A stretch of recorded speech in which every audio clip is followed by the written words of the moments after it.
నమస్తే, welcome to I dream. నేను లక్ష్మీ దుర్గా. శతాబ్దాల కళ సాకారం అవబోతోంది. అయోధ్యలో రామ మందిర నిర్మాణం జరుగుతోంది. ప్రాణ ప్రతిష్ఠ కార్యక్రమం ప్రధాని నరేంద్ర మోదీ చేతుల మీదుగా 22వ తేదీన జరగబోతోంది. సో ప్రస్తుతం ఈ అయోధ్యకి సంబంధించి మనతో మాట్లాడడానికి ఆ, అధికార భాషా సంఘం అధ్యక్షులు విజయబాబు గారు ఉన్నారు. మాట్లాడండి సార్. నమస్తే సార్. నమస్తే. సార్, సుదీర్ఘ కాలంగా ఉన్న కళ సాకారం అవుతుంది. అయోధ్యలో అంగరంగ వైభవంగా రామ మందిర నిర్మాణం దాదాపుగా పూర్తయింది. సో ప్రధాని నరేంద్ర మోదీ గారి చేతుల మీదుగా ప్రాణ ప్రతిష్ఠ అనేది జరగబోతోంది 22వ తేదీ. సార్, ఈ అయోధ్య రామ మందిర నిర్మాణం ప్రస్తుతం జరుగుతున్న పనులు ఏం చెప్తారు సార్ వీటి మీద? ఇది ఒక చరిత్రాత్మకమైనటువంటి ఘట్టంగానే చూడాలి ఉమ్, భారతీయులందరూ కూడా. అంటే రాముడు అనగానే కేవలం మనం ఆయన్ని దేవుడిగా మాత్రమే చూడటం కాదు. ఉమ్, రామో విగ్రహవాన్ ధర్మ అంటారు. అంటే ధర్మానికి ప్రతీక, ధర్మానికి ఒక మానవ రూపాన్ని కనుక ఇవ్వాలి అంటే, ఆ విగ్రహ రూపం ఇవ్వాలి అంటే ఎవరు అన్నప్పుడు ఏంటంటే రాముడే మనకి కనిపిస్తాడు. ఇది రామో విగ్రహవాన్ ధర్మ అంటే.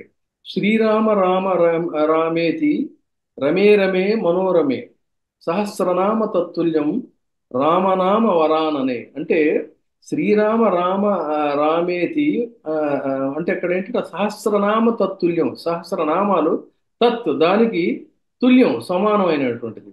సహస్రనామ తత్తుల్యం అంటే 1000 నామాలకి, సహస్రనామాలకి సరితూగేటువంటిది ఏమిటి అంటే రామ అనేటువంటి 2 అక్షరాలు. ఇందులో నిగూఢార్థం, అది ఇందులో ఉన్నటువంటి నిగూఢార్థం రామ అనేటువంటిది.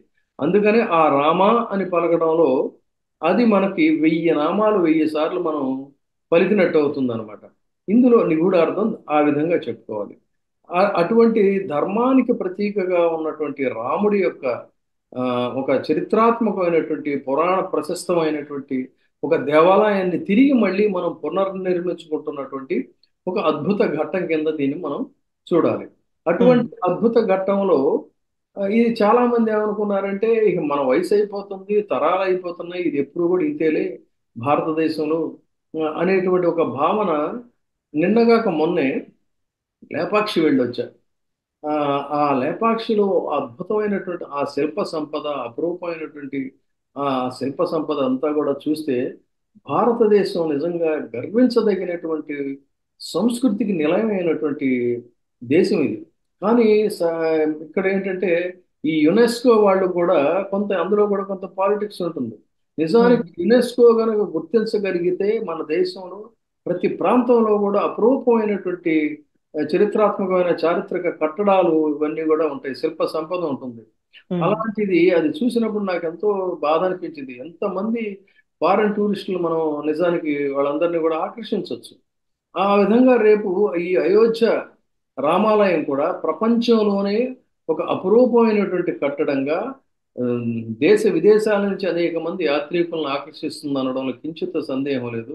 ఇటు ఆంధ్రప్రదేశ్లో కలియుగ వైకుంఠంగా అలరారుతున్నటువంటి ఆ, తిరుపతి, ఆ తర్వాత అటువైపు వెళ్ళినప్పుడు అయోధ్యలో ఈ రామాలయం, ఇవన్నీ కూడా భారతీయ సంస్కృతికి సంప్రదాయానికి, అదేవిధంగా మనదైనటువంటి జీవన శైలికి, ఆధ్యాత్మిక శోభకి, ఆధ్యాత్మిక వైభవానికి, ఆధ్యాత్మికంలో భారతీయ ఆధ్యాత్మికంలో ఉన్నటువంటి అంతర్గత సూక్ష్మ ధర్మాలకి, వీటన్నిటికీ కూడా ఇవి ప్రతీకలుగా అలరారుతుంటాయి. ఆ ఇవాళ ఈ శిల్పులు కూడా అదే రకమైనటువంటి ఒక అంకిత భావంతోనే వాటన్నిటిని రూపొందించారు. ఆశ్చర్యకరమైనది ఏంటంటే ఏదో అందంగా ఉండాలని కట్టినటువంటి కట్టడాలు కాదు. ఇందులో ఉమ్, అంతర్లీనంగా ధర్మ సూక్ష్మాలను కూడా ఉండేటువంటి విధంగానే ఆగమ సంప్రదాయ ప్రకారంగా దేవాలయాలన్నీ కూడా ఏంటంటే ఆగమ శాస్త్ర ప్రకారంగానే కడతారు. ఆ ఆగమ శాస్త్రాల ధర్మాలకు అనుగుణంగానే కట్టినటువంటి ఆ, ఈ ఆలయం కాబట్టి ఇది ఏ, ఒక పురాణ ప్రశస్తంగా కూడా రేపు భవిష్యత్తులో తరతరాల వరకు కూడా నిలబడిపోతుంది. అందుకనే ధర్మభూమి, కర్మభూమి, వేదభూమి ఈ భరత భూమి అని చెప్పని ఈ దేశాన్ని కీర్తించారు. అందులో ఇవాళ ఒక మణిమకుటం కింద ఈ అయోధ్య అనేటువంటిది అలరారుతుంది అనడంలో కించిత్ సందేహం లేదు. అదే సందర్భంలో ఏంటంటే దీన్ని ఎవరు కూడా రాజకీయ దృక్కోణం నుంచి చూడడానికి ఆ, ఇది కరెక్ట్ కాదు. ఉమ్, గతం గతం గతః అయిపోయింది. దాన్ని ఆ, ఆ, అంటే మానవ జాతి యొక్క పరిణామ సిద్ధాంతం కానీ, లేదు మత గ్రంథాల యొక్క సూక్ష్మం కానీ, వీటన్నిటిని అర్థం చేసుకున్నటువంటి ముస్లిం పెద్దలు కూడా ఉమ్, దీన్ని ఆహ్వానించారు. ఆ, ఈ ఇక్కడ ఉండాల్సిందే ఇది ఈ దేశంలో ఇలాగా అని చెప్పని వాళ్ళు కూడా ఇవాళ దీన్ని ఆహ్వానిస్తున్నటువంటి సందర్భంలో దీన్ని మతాల దృక్కోణం నుంచి కూడా చూడకూడదు. అందుకే నేను ప్రారంభంలోనే చెప్పాను, రామో విగ్రహవాన్ ధర్మః అని. ఆ ఉమ్. ధర్మ సూక్ష్మాలను అర్థం చేసుకుంటే రాముడు ఇవాళ మనకు కబీర్ దాస్ తెలియదు ఏముంది మీకు? కబీరు అంటే ఆయన కూడా మరి రాముడికి ఎందుకు భక్తుడయ్యాడంటే అందులో ఉన్నటువంటి ఆ అంతరార్థాన్ని సూక్ష్మాన్ని అర్థం చేసుకోగలిగితే మతాలకు అతీతంగా ఇవాళ ఆ ఆలయం అనేటువంటిది నిలబడుతుంది, అలరారుతుంది అనేటువంటిది నా ఉమ్. భావం. సార్ అయితే అంటే కొన్ని పుకార్లు కూడా వస్తున్నాయి సార్, ఎంత వైభవంగా ఆలయం సంబంధించి ప్రజలందరూ కూడా చాలా సంతోషంగా ఉన్నారు, ఆలయ నిర్మాణం జరుగుతున్న తీరుతెన్నులు కానీ ప్రతిదీ కూడా ఒక చాలా ఎన్నో ఎన్నో ప్రత్యేకతలు సంతరించుకుంది అయోధ్య రామాలయం. సో అయితే దీనికి సంబంధించి కొన్ని పుకార్లు కూడా వస్తున్నాయి సార్. ఇప్పుడు ఏదైతే అధికారం అనేది రేపు అధికార మార్పిడి అనేది ఒకవేళ జరిగిన తరువాత పరిస్థితులు వేరేలా ఉంటాయి అన్న పుకార్లు వస్తున్నాయి సార్, నిజంగా అలా ఉంటుందా?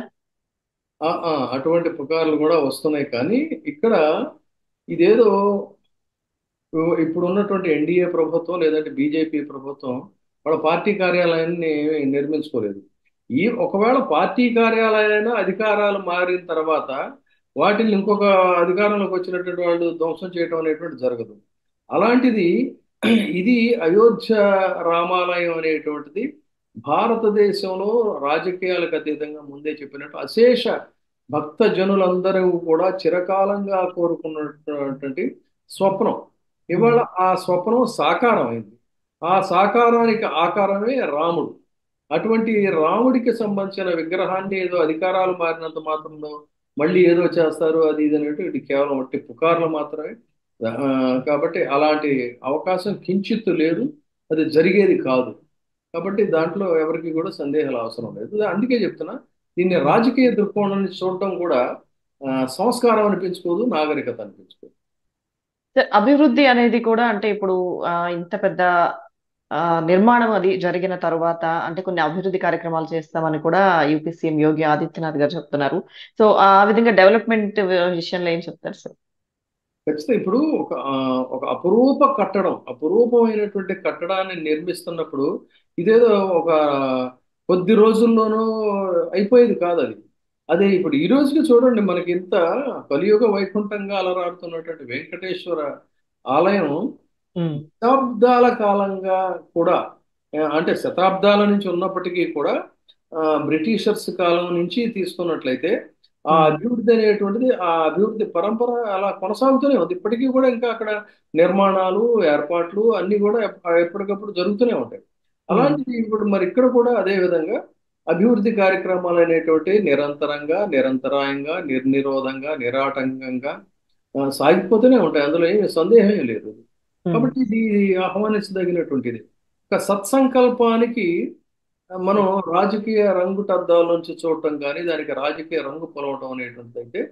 సమంజసం కాదనేది నా యొక్క ఉద్దేశం.